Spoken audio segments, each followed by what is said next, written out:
They never appear at the center of the painting. They stand at the edges, half in shadow, carrying something: a basket, a child, a secret. For a long time, that was all history offered us about the women of 17th century Paris. But look more carefully, and a world begins to emerge. Using artificial intelligence to reconstruct engravings, domestic paintings, and written records from the period, it becomes possible to do something that once felt out of reach: to shift the perspective, to move past the background, and to step into the lives these women actually lived, not as spectacle, as careful, respectful attention. This is what draws me to this kind of work. These were real lives, and they deserve to be seen. The fire is already going. It has to be. In a one-room apartment on the Rue Saint-Denis, before the first light has reached the river, a woman named Marguerite is already working. The room smells of ash, tallow, and old bread. The walls are close, the ceiling is low. A single tallow candle throws more shadow than light. She is the wife of a fabric merchant. She is also, in every practical sense, the one who keeps the household alive. She rises before her husband, before her children, before the city itself has decided to wake. She stokes the fire, draws water from the courtyard well, and begins the long, unglamorous work of feeding 4 people on the income of 1. Paris in the 1600s is a city of extremes. Grand palaces are going up on one side of the Seine. On the other, entire families are crowded into buildings that lean so heavily toward each other that neighbors on opposite sides of the street can nearly shake hands from their windows. Marguerite lives somewhere in between, not desperate, not comfortable, careful, and the day has only just begun. By mid-morning, the streets outside are alive. The noise of Paris in this century is something modern ears would find almost unbearable. The clatter of wooden cartwheels on uneven stone, vendors calling out, animals moving through the narrow lanes, church bells punctuating every hour. For women like Marguerite, the city is not a spectacle. It is a series of errands, negotiations, and calculations. She goes to market. This sounds simple. It is not. The markets of 17th century Paris are crowded, loud, and full of social risk. A woman bargaining too assertively might be called difficult. One who asks too few questions might be cheated. She must be sharp without appearing so. She must know the price of everything without seeming to be the kind of woman who counts coins in public. She buys turnips, a small piece of salt pork, and a loaf of bread that is already half a day old. She carries it all herself. There are no servants here. Back in the apartment, she cooks. The kitchen, such as it is the same room where her children sleep, where her husband receives the occasional business associate, and where she will eventually collapse into sleep herself. There are no separate spaces in this life. Everything happens in the same warm, smoky, complicated room. What strikes you, looking into these reconstructed scenes, is not the hardship alone. It is the discipline, the quiet precision with which ordinary tasks were managed in impossible conditions. Marguerite cannot sign a legal contract. She cannot open a line of credit at the Merchants Guild without her husband's name attached to it. If he dies, the debts become hers, but the property, in most cases, does not. She knows this. She does not discuss it.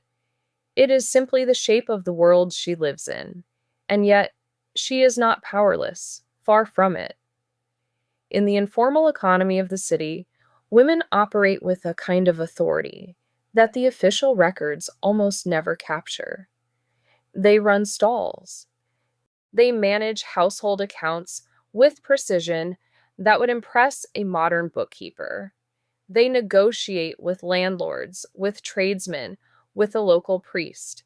They carry information across neighborhoods in ways that shape prices, reputations, and alliances. Religion is both a comfort and a constraint. Sunday Mass is not optional. The local parish knows her face, her children's names, her husband's business. The church offers charity in hard times, but it also watches. A woman whose behavior draws attention, whose household seems disorderly, whose children are poorly dressed, risks more than embarrassment. She risks losing the thin thread of social protection that keeps her family visible and considered respectable.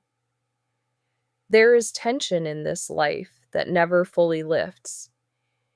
Even in good moments, the awareness of how quickly things can change, a bad harvest, a sick child, a husband's debt, sits just beneath the surface of every ordinary afternoon.